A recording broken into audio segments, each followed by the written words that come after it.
Jai Guruji Sangat ji. May Guruji bless each and every Sangat who's listening to this reading today. Let's start the reading with mantra jap. Om Namah Shivaya, Shivji Sada Sahai. Om Namah Shivaya, Guruji Sada Sahai.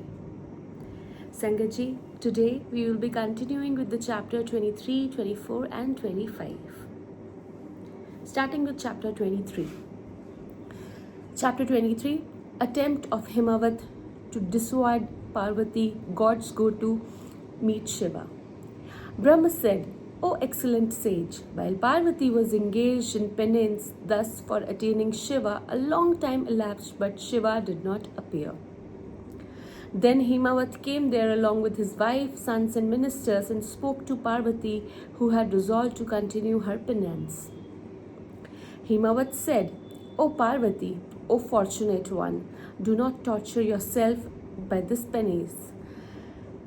Dear girl, Shiva is not to be seen, certainly he is detached. You are a young woman of tender limbs. You will be overpowered and exhausted by this penance. There is no doubt about it, I am speaking the truth. Hence, O comely lady, get up, come back to our house. Of what avail is Shiva by whom calm has been reduced to ashes? O goddess, hence not being emotional, Shiva will not come to claim you as the excellent lady. Why do you yearn for him? Just as the moon in the sky cannot be caught, O sinless girl, so also Shiva is inaccessible. Know this. Brahma said, the same thing was said by Mena, Sahaya, Mountain Meru, Mandar, Menaka, and Kraunka. And it is one of the seven and others. The unafflicted Parvati was thus sought to be dissuaded by various arguments. When she was thus addressed by all of them, she with a broad smile spoke to Himavat. Parvati said, O father, O mother, O kinsmen, have all of you forgotten what I had said formerly? Even now listen to my vow. This great God by whom Kama has been burnt in fury is detached, you say. I shall propitiate him by means of penance. He is favorably disposed to his devotees. All of you, please go to your respective abodes with delight. He will certainly be pleased. You need not be anxious over this. With my penance alone here itself, I shall bring him who burnt Kama and the mountainous forest. Sadashiv can be easily served through penance. Ye fortunate sirs, please know this truth. I am telling you the truth. After addressing thus her father Himalaya, her mother Menaka, her brothers Manaka and Mandar, the eloquent Parvati, the daughter of the king of mountains, kept quiet. Thus addressed by Parvati, the lord of mountains, and the other mountains went back the way they came, surprised within and praising her. After all of them had departed, she, with firm resolve in the great truth, accompanied by her maids, performed a severe penance. O excellent sage, by that great penance, the three worlds, including the gods, asuras, and men, may all the mobile and immobile beings become heated. The Prajapatis, the Guhyakyas, and other experienced great distress but could not understand the reason thereof. The gods, asuras, yaksas, kinnaras, karanas, siddhas, sadhyas, the sages, the serpents, and the vidyadharas too had the same experience. All of them, Indra and others who were extremely agitated, took leave of their preceptor and sought refuge in me on the mountain Sumeru. All their limbs had been scorched. Devoid of splendor and agitated excessively, they bowed to and eulogized me. They spoke simultaneously thus. The gods said, O Lord, the whole of this universe consisting of the mobile and immobile has been created by you. Why is it scorched so much? We do not understand. O Brahma, please tell us the reason. O Lord, you shall protect us, the gods whose bodies have been scorched. There is none else to protect us. Brahma said, on hearing their words, I remembered Shiva and pondered over everything. I realized that the universe was scorched as a result of Parvati's penance. Accompanied by them, I hastened respectfully to the milk ocan to inform Vishnu about it. Reading that place along with the gods, I saw Vishnu shining lustrously on a splendid seat. Bowing to and eulogizing him with palms joined in reverence, I spoke. Save, save, O Vishnu, save us, who have sought refuge in you, being scorched by the great and severe penance of Parvati. On hearing these words of mine on behalf of the heaven dwellers, Lord Vishnu, seated on the serpent couch, spoke to us. Vishnu said, the entire reason has been known to me. It is caused by Parvati's penance. I shall now go to Lord Shiva accompanied by all of you. O gods, we shall request Lord Shiva to approach Parvati and marry her for the welfare of all the worlds. We shall do everything necessary to make the Pinaka-bearing Lord of the gods go there to grant the boon to Shiva. Therefore, now we shall go to the place where the great Lord Shiva of severe penance, the conferrer of all auspicious things, stays. Brahma said, on hearing those words of Vishnu, the gods and the rest became excessively afraid of Shiva, the furious, the annihilator, and the one desirous of burning everything. The god said, we dare not go near the great Lord Shiva, who is very terrifying, furious, and who has the burning brilliance of the deadly fire of dissolution. Undoubtedly, he will burn us all in his anger and karma. The indefatigable god has been burnt by him. Brahma said, O sage, on hearing the words of Indra and others, Vishnu, the Lord of Lakshmi, spoke these words, consoling all the gods. Vishnu said, O gods, listen with pleasure and attention to my words. The Lord, the destroyer of the fear of gods, will not consume you in fire. Considering Shiva to be benevolent to you, shall shrewdly seek refuge in him. We shall all seek refuge in Shiva, the ancient Purusha, the Lord of excellent features, greater than the greatest, the supreme self, the great one resorting to penance. Brahma said, thus urged by the great Lord Vishnu, they set out desirous of seeing the Pinaka-bearing Lord Shiva. At first, Vishnu and others who were anxious to see the penance of Parvati went to her hermitage, which was on the way. On seeing the excellent penance of Parvati and being enveloped by the refulgence, they bowed to her who was engaged in penance and who had brilliant features. After praising the penance of Parvati, whose body was achievement personified, the gods went to the place where the bull-bannered Lord was present. After reaching there, the gods sent you in, O sage, and stood at the distance from Shiva, who had reduced Kama to ashes. They were watching. O Narad, you, the fearless devotee of Shiva, approached Shiva and saw the Lord extremely pleased. O sage, you came back again, and beckoning to the gods with effort, you took them, Vishnu and others, to him. Then Vishnu and other gods went there and saw Lord Shiva, favorably disposed to his devotees, delighted and comfortably seated.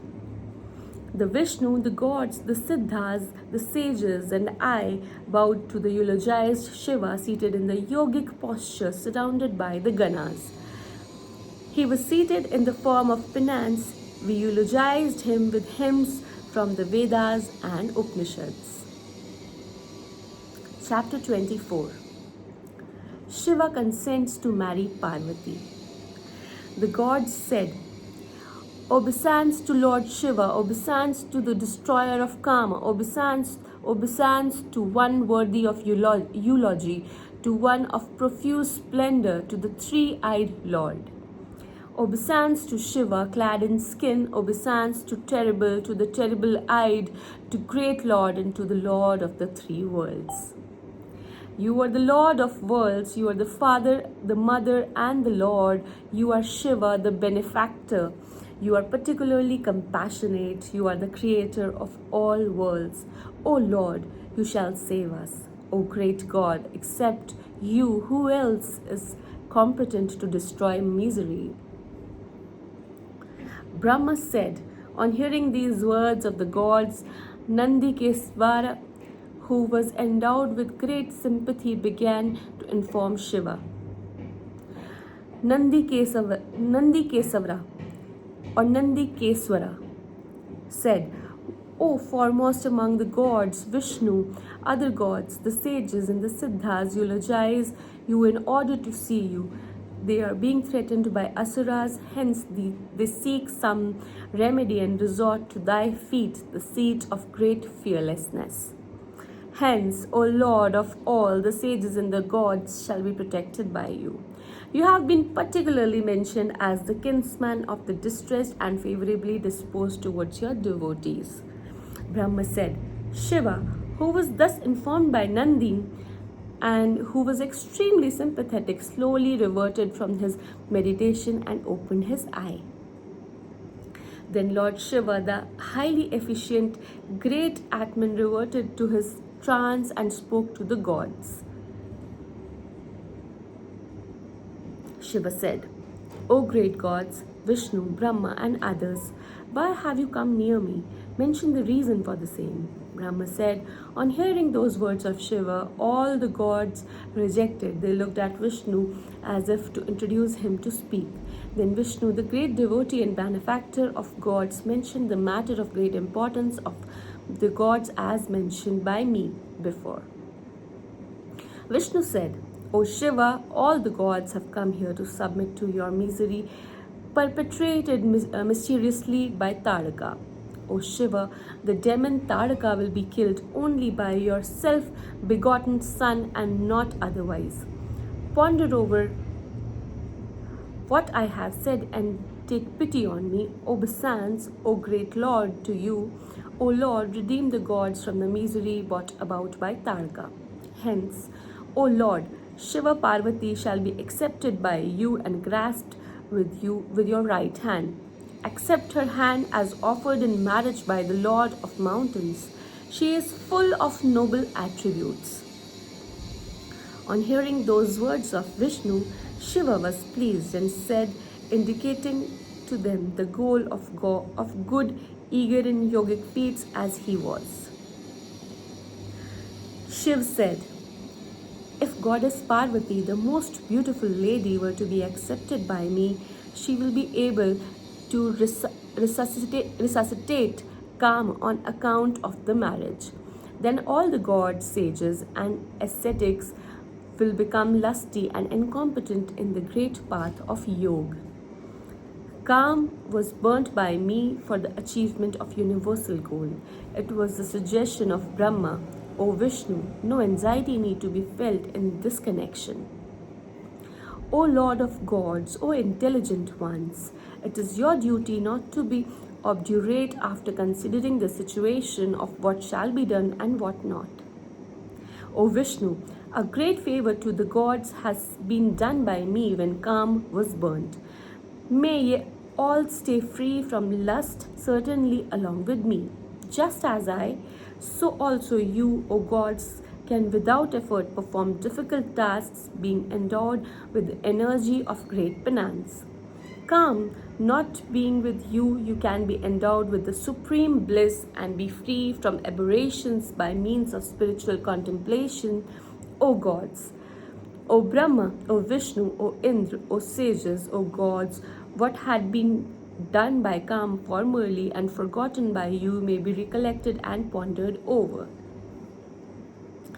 O gods, meditation of everyone had been spoiled by the stubborn Kam, the great archer formerly.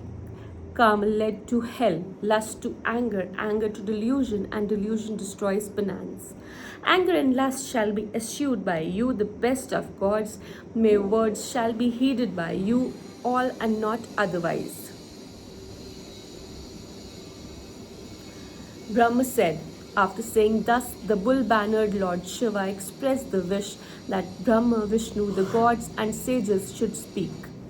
Shiv became quiet after resorting to meditation again. Shiva, as before, was surrounded by his ganas.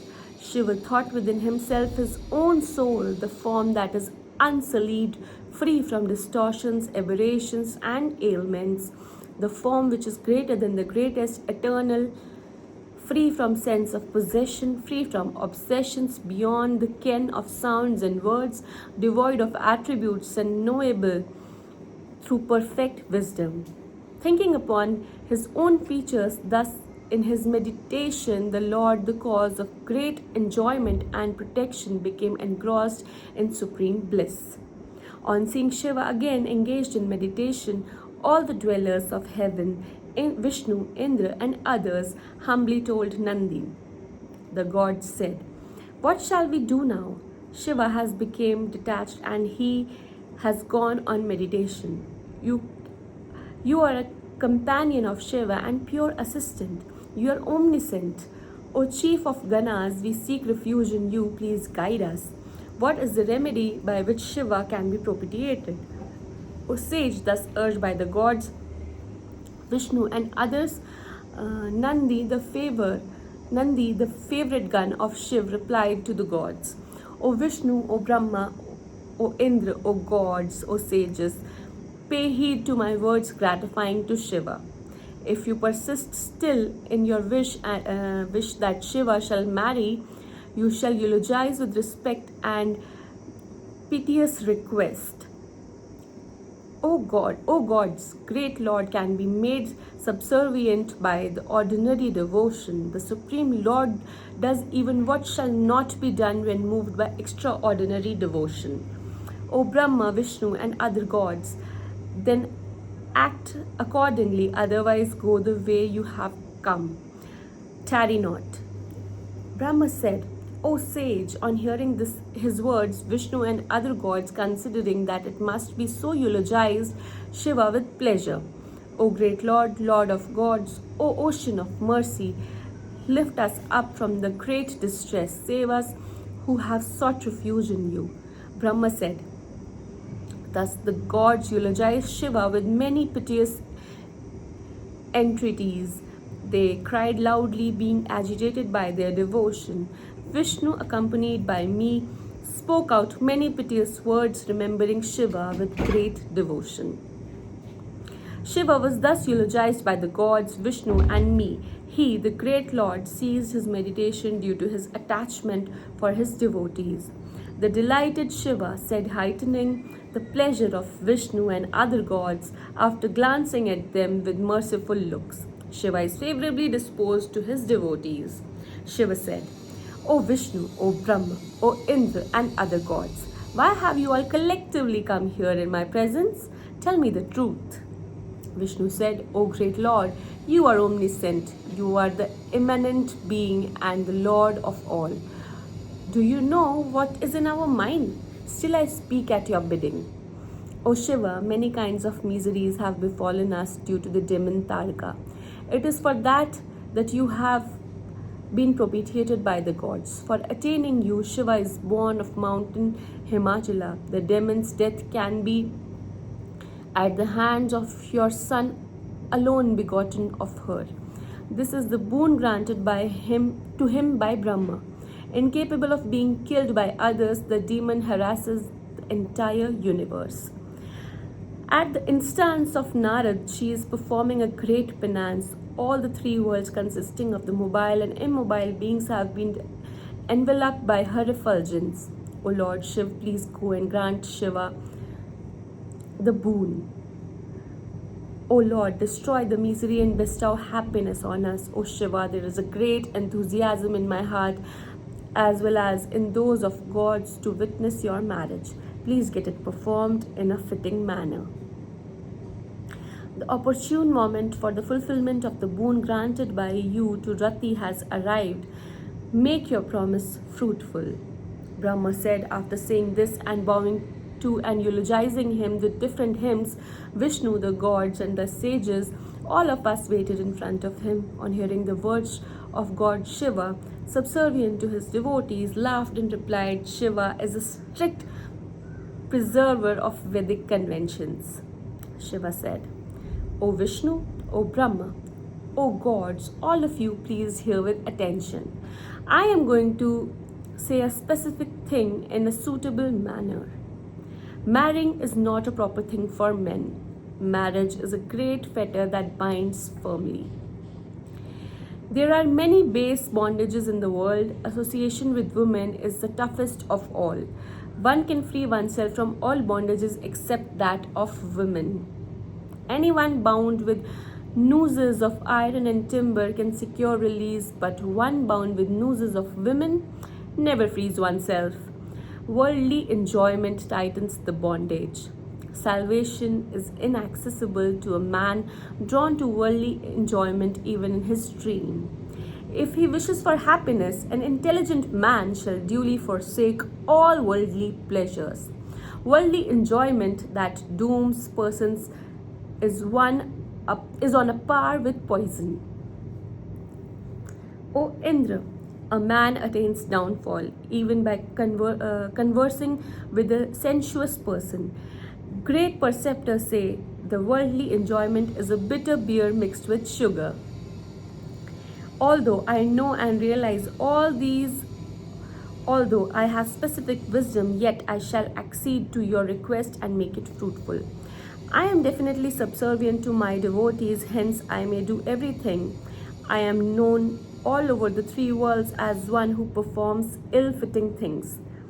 I vow of the king of Assam, Kamarup, was made fruitful. I saved King Sudakshina, who had become a hireling and a prisoner. I am the three-eyed God who bestows happiness but brought about the misery of Gotham. I especially curse those wicked persons who harass my devotees. I have the feelings of endearment towards devotees. I drank a poison for the welfare of the gods. O gods, the miseries of the gods have always been removed by me. For my devotees, I experienced many sufferings. I removed the misery of the sage Visvanar by becoming a householder. What is the use of talking much? O Vishnu, O Brahma, I speak the truth. All of you know truly that I have vowed as follows. Whenever any devotee of mine is involved in any adversity, I remove it instantaneously and completely. I know the sufferings you undergo from the demon Taraka. I shall remove them. Truth, I tell you the truth. Although I am not interested at all in dalliance, I shall marry Parvati for begetting a son. O gods, all of you go back to your respective abodes fearlessly. I shall achieve your task. In this respect, you need not be anxious at all. O sage, after saying this, Shiva became silent and entered into spiritual contemplation. Vishnu and other gods went back to their respective abodes.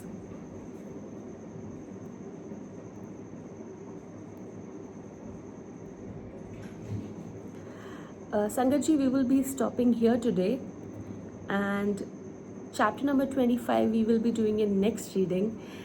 Please forgive me if I could not speak any word fluently, and I hope that this reading will reach you and you will get Guruji's blessings by listening this holy reading of Shiv Puran.